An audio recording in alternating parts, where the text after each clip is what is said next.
Assalamualaikum warahmatullahi wabarakatuh. Waalaikumsalam warahmatullahi wabarakatuh. Balik lagi di channel Jejak Malam podcast horor ya. Ya, jadi kali ini saya sebagai host ya. Ganti-gantian ya. Ya, ganti-gantian tidak bercerita malam ini dan akan bercerita itu adalah Fajar. Jadi cerita malam ini tentang apa, Jar? Ini cerita tentang pengalaman dari almarhum kakek aku. Ceritanya ini tentang banyak ya sebenarnya. Ada yang dia masuk ke alam gaib.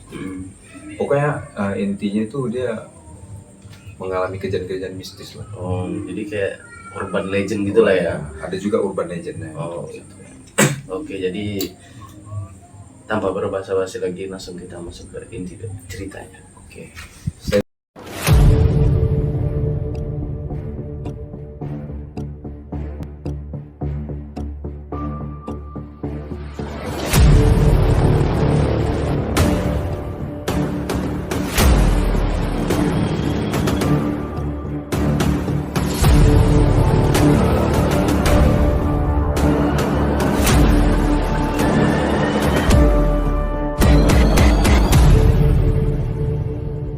Oke, jadi sebelum kita mulai ceritanya ya, buat kalian para jejak malam penonton setianya, buat yang nggak tahu nih pengen cerita horor kemana gitu kan, terus cerita ke temen tapi nggak percaya atau gimana, bisa kalian share cerita kalian ke WA yang ada di bawah ya.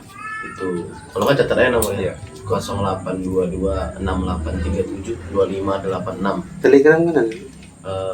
Telegram juga boleh di Jejak Malam Official ya. Story. Nah, Jejak Malam Story cari aja, masuk langsung ke situ. Kirim-kirim aja cerita-cerita horor kalian. Nah, kita langsung lanjut aja ke ceritanya. Oke, jadi gimana nih ceritanya? Jadi ceritanya ini pengalaman dari kakek aku ya. Kebetulan waktu itu ini ceritanya aku dapat dari ibuku. Jadi kakek aku ini dia seorang guru ngaji lah, guru ngaji di kampung gitu kan. Jadi di samping rutinitas dia sebagai guru ngaji itu dia banyak lah dapat panggilan-panggilan semacam tahlilan lah gitu lah. Oke. Dari warga-warga. Jadi ada satu cerita ketika dia habis ngaji, ada seorang dari dusun sebelah, kita sebut dusun A. Jadi dusun A ini, jadi orang yang dari dusun A ini datang ke rumah kakek aku. Namanya kakek aku ini biasa dipanggil tuh Wak Umar. Omar gitu. Bisa nggak habis sholat isya datang ke rumah saya nih, gitu. Oh, ada acara apa ya gitu. Ini ada acara tahlilan untuk memperingati 7 harian dari almarhum saya. Oh, yang baru meninggal kemarin ya? Iya. Baru. Oh ya, insya Allah nanti saya datang. Nanti saya usahakan lah gitu. Oke.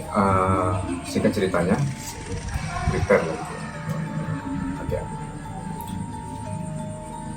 Jam perkampungan itu jaraknya kalau bisa ditempuh itu sekitar 20 menitan lah, jarak antara dari kampung aku ke kampung A tadi. Dusun ke dusun gitu ya. Jadi dari dusun aku ke kampung ini menyusuri sebuah hutan lah gitu. Hutan yang dipenuhi dengan pohon-pohon durian lah gitu, banyak lah pokoknya. Jadi penduduk di sana tuh banyak banget pohon durian. Oh ya. Macam lah. Jadi pergilah kakek itu habis sholat isya. Bisa dia pergi pakai sepeda tuh. Jadi di tengah-tengah perjalanan itu dia ngelihat awalnya itu terang, gitu. Dia menyusuri jalan itu, tiba-tiba ada kabut. Setelah dia nengok kabut nih, akhirnya jalan tuh kembali terang lagi tuh, Dia nampak perkampungan A itu. Disambutlah dia sama yang undangnya tadi gitu. Oh, gimana perjalanan tadi Ibu? Umar katanya. Oh, aman aja tadi ada sedikit gangguan lah, gangguan kabut lah gitu kan. Oh, biasa itu. Di sini kan memang udaranya agak lembab lah gitu kan. Maklum habis hujan gitu kan. Apalagi di hutan ya kan, malam dingin ya kan. Jadi kata si yang undang ini, oh ya udah langsung aja masuk nih. Acaranya ntar lagi mulai. Waktu itu singkat ceritanya lagi nih, waktu dia awalnya gini, ada kejadian ganjil ketika dia masuk rumah itu. Memang auranya itu dia, memang kakek aku ini memang nggak paling ngerasain. Tapi dia kayak ngelihat suasana rumah tuh kayak agak-agak berbeda gitu, agak-agak berbeda gitu. Tak lama berselang selepas dia memimpin acara tahlilan itu, kayak seperti biasa lah, disuguhin makanan, disuguhin makanan. Setelah selesai dari ya, tahlilan tersebut ya. Disuguhin makanan. Tak lama berselang gitu kan, seketika tuh muncul lagi tuh kabut. Muncul kabut itu di rumah itu? Di ruangan itu. Oh di ruangan itu? Ya, di ruangan itu muncul kabut lagi tuh. Seketika itu dia terlelap. Oh muncul kabut itu terlelap, ya, tertidur gitu? Tertidur dia tuh, tertidur kan. Tak lama berselang kan, setelah dia tidur itu, singkat ceritanya lagi, tiba-tiba dia dibangunin. Dia sependengaran dia nih, kayak ada orang-orang yang bilang, Omar ngapain di atas kan? Omar ngapain di atas kan? Dia kayak masih nggak sadarkan diri gitu. Waktu dia buka mata, tiba-tiba dia kaget. Tiba-tiba dia di atas pohon durian. Buset. Nah itu, dia yang, wah, ini saya ada di mana gitu kan? Omar ngapain di atas, kata yang orang manggil di bawah nih gitu. Wah saya pun nggak, waktu kakek ini ngomong, wah saya nggak tahu ini kok bisa pula saya ada di sini katanya. Perasaan tadi saya tuh lagi di acara tahlilan gitu. Enggak lah, orang dari tadi udah agak lama saya nengok Pak Umar ini di atas katanya.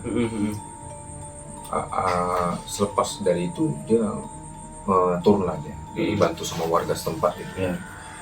Diceritain lah gitu kronologi kejadiannya. Jadi waktu dia lagi diceritain itu sama warga setempat tentang kejadian yang dia alami di rumah warga itu. Setelah itu dia ngomong sama si warganya, kok bisa Umar tuh nyangkut di atas pohon gitu. Ini kalau Umar aja yang nyangkut di pohon saya lumrah gitu, mungkin lagi nunggu durian jatuh gitu kan. Ini saat sepedanya juga? Iya, itu yang bikin ganjil. Jadi almarhum kakekmu ini sama sepeda itu dua-duanya nyangkut di pohon durian? Iya. Jadi dia ceritain tuh semua itu kejadian sama si warga-warga di situ. Dia ceritain, saya tuh waktu kata kakek ini, saya tuh waktu disuguhin makanan sama penduduk yang undang saya itu lagi makan lontong gitu, tiba-tiba mata saya tuh agak ngantuk. Jadi saya melihat ada kayak kabut gitu, tiba-tiba tuh muncul kabut agak-agak tipis gitu dan buang gitu. Saya pikir ya mungkin orang lagi bakar-bakar di luar gitu kan. Jadi kayak asap masuk. Iya. Jadi waktu itulah saya nggak sadarkan diri, tiba-tiba saya langsung di atas pohon ini. Udah di atas aja gitu ya. Baru ada yang nyeletuk dari warga. Waduh, Umar ini diundang sama orang dunia. Jadi sebenarnya warga yang undang tuh ada apa enggak? Nggak ada lah. Berarti memang sebenarnya yang undang tuh orang Bunian. Jadi memang kisah dari orang Bunian ini memang menjadi urban legend di Kota Taram itu sendiri. Oh, ini terletak di Kota Taram. Di Kota Taram. Oke. Jadi memang untuk yang itu kejadian ini nggak sekali aja tuh Wah Umar aku ngalamin kejadian. Maksudnya uakmu nggak sekali aja ngalamin atau warga-warga lain juga pernah? Sebelum-sebelumnya itu dia pernah juga gitu. Oh, sebelum-sebelumnya pernah juga. Jadi ada satu kejadian gitu kan. Ini cerita ini yang tadi ini udah selesai ya. Jadi kita beranjak ke cerita tentang dia lagi nunggu durian. Jadi rutinitas dia sehabis subuh ini memang dia orangnya rajin kali Pak Umar aku. Jadi sehabis dia ngimamin sholat subuh, dia prepare dia biasa ke sawah gitu, sekitaran jam 5:10 gitu. Ini kejadiannya sebelum atau sesudah dari? Sesudah sholat subuh. Enggak, maksudnya sesudah dari kejadian yang diundang sama Bunda itu sebelum? Sebelum. Jadi dia berangkat dari jam 5:10, prepare barang-barang untuk berangkat ke sawah lah gitu. Jadi kondisi dari sawah itu memang sepi lah, karena memang belum ada gitu warga yang berangkat ke sawah gitu. Jadi dia berangkat lah itu ke sawah, masuk ke perkebunan. Memang mental nyali besar lah gitu, memang rasa takut hilang gitu. Ceritanya dia tibalah di kebun. Awal pertama kali dia datang ke kebun itu dia rutinitas pertama itu nunggu durian jatuh tuh. Gitu. Takutnya kalau misalkan durian ini nggak tumbuh, takutnya orang langsung nyambet gitu. Ya, biasa itu. Biasa gitu kan. Jadi dia apalah nunggu lah gitu kan, sambil zikir-zikir gitu di bawah pohon durian gitu.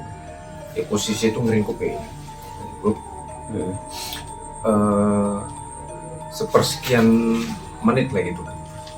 Ada dia dengar suara durian jatuh. Pok gitu. Dia nih, wah durian jatuh nih, dia samperin. Rupanya bukan durian jatuh, Tangan buntung gitu. tangan buntung. Tangan buntung. Dan itu waktu itu dia istighfar lah gitu kan. Habis itu dia kembali lagi tuh ke pohon durian yang biasa bersama. Tak berselang lama kemudian, selepas dia ngeliat tangan buntung jatuh itu, dia nengok kayak dengar langkah kaki gitu. Langkah kaki. Waktu itu dia kayak ngantuk-ngantuk lah gitu kan. Kondisi ini lagi memang ngantuk. Ya, masih habis subuh lah ya. Tiba-tiba ada orang pakai topi kecapi. Kecapi itu kayak topi-topi sawah. Segitiga. Ya. Lagi manggul ini karung. Jadi kayak ada siluet kayak gitulah. Dia nengok siluet dari jarak berapa meter gitu. Ngedekatin dia gitu kan. Wah ini kayaknya si ini katanya kan. Keponakan dia itu biasanya juga ke kebun tuh habis subuh. Tapi setelah jaraknya makin dekat, ini kayak agak beda. Gitu. Jadi dia posisinya itu orang yang nyamperin dia tuh kayak gini. Tiba-tiba dia ngelepas kalungnya, diletakkan kayak gitu. Posisi orang yang nyamperin. Baru dia buka topi. Wah aku tuh nggak tahu maksud orang ini apa gitu. Jadi itu udah deket sama wakmu Iya. gitu ya? Wah aku tuh kayak nggak bisa gerak gitu. Hadap-hadapan lah. Iya, gitu ya? hadapan face to face. Jadi orang tuh gini, baru tuh senyum. Gitu. Wah aku tuh ini kayak orang sinting lah kalau bahasa sana. Kayak orang sinting. Orang gila. Cuman wah aku nggak gubris. Tapi dengan seksama, wah aku tuh ngeliat raut wajah ini kayak bukan manusia. Dia nengoknya. Kenapa dia bisa ngomong ini bukan manusia? Karena ada ini. Kalau biasanya kan kita manusia itu kan ada garis di tengah-tengah ini. Kalau dia enggak, dia halus aja gini. Dan pas waktu si yang orang misterius ini ngebuka topi kecapinya habis, itu mukanya pucat kali. Baru orang tuh ngomong kayak gini. Ustaz, lagi ngapain di sini? Waktu itu nggak bisa ngomong karena memang kayak terpaku gitu di pohon freeze lah gitu ya. Freeze gitu kan. Jadi waktu itu dia seketika dia kayak ngomong lah gitu, ngomong terbata-bata kayak apa? Ngomong terbata-bata lah buat aku bilang. Ini lagi ngomong apa? Lagi sambil gemetar gitu. Dia ngomong ini lagi nunggu durian jatuh. Oh iya, yang sabar aja Pak. Bentar lagi durian jatuh. Tak berselang lama orang ini pergi. Dia ngeliatin terus orang itu pergi gitu kan. Sampai saat ketiga hilang tuh orang. Habis orang itu ngomong, durian itu betul-betul jatuh 5 biji. Dari situlah kejadian. Jadi bisa diperkirakan yang nyamperin wakmu ini orang dunia. Jadi memang banyak sih cerita-cerita, cuma aku agak sedikit lupa gitu kan. Memang banyak kan di kampung aku di Taram ini urban legend yang sekiranya itu Tentang bunian banyak juga sih. Karena marak sekali sih orang, terutama yang menjadi korban sasaran orang bunian ini penduduk tempat sekitaran segitu. Penduduk asli penjaga kebun gitu ya. Cuman ya aku dapat banyak pengalaman dari gua ini aja. Tapi kalau nggak tahu ya kalau dari penduduk lain gitu. Ciri-ciri fisik dari orang Bunian ini bermacam-macam ya. Tapi kalau misalkan yang di kampung aku ini, dari yang aku dengar dari sesepuh-sepuh di sana lah gitu. Orang yang memang udah pernah langsung ketemu sama orang Bunian, itu ciri fisiknya sama seperti manusia. Jadi yang aku tahu tuh ya memang ciri fisiknya seperti manusia, cuman yang membedakan yang ini tadi aku bilang. Mereka tuh nggak ada garis iya. bibir itu ya. Nah, ini kalau misalkan di daerah-daerah lain mungkin banyak lah versi-versi lainnya gitu kan. Jadi aku pernah dengar juga ciri-ciri tentang orang Bunian itu ya dari Kalimantan ya. Itu kakinya itu terbalik ke belakang. Ya, ada juga yang kayak gitu. Ada juga yang kayak gitu ya. Itu kalau misalkan di daerah perbatasan perbatasan Padang, Sumatera Barat dengan Jambi itu sebutnya uang panda. Uang panda. Uang panda tuh kalau diartikan tuh orang pendek. Orang Yang kakinya terbalik gitu. Jadi untuk yang yang orang-orang sering ketemu satu mungkin ya seperti wujudnya seperti geral gitu. Pendek-pendek lah. Pendek lah gitu. Tapi kalau yang dari kampung ini setara sama manusia gitu, seperti manusia Iya, biasa. Cuman nggak ada ini aja tadi ya. Cuman kita nggak tahu nih wujud aslinya itu seperti apa.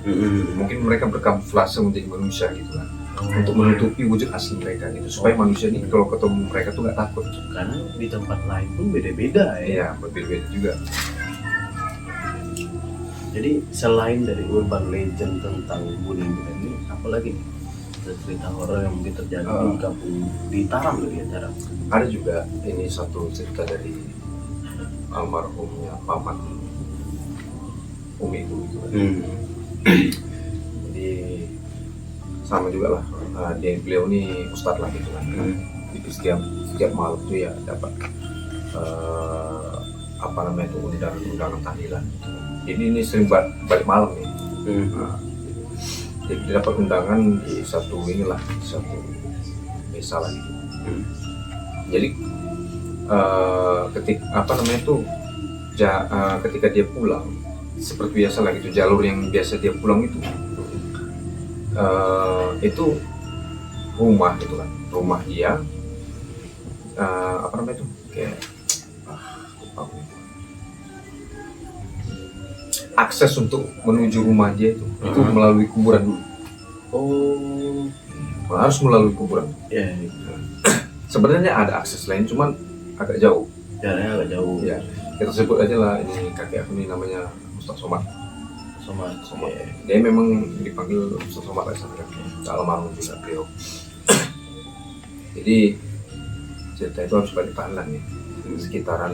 Dia nggak biasanya tuh kalau balik tahlilan tuh jam 11. Ini nggak jam 2 malam. Tahlilan apa? Ya nggak tahu lah.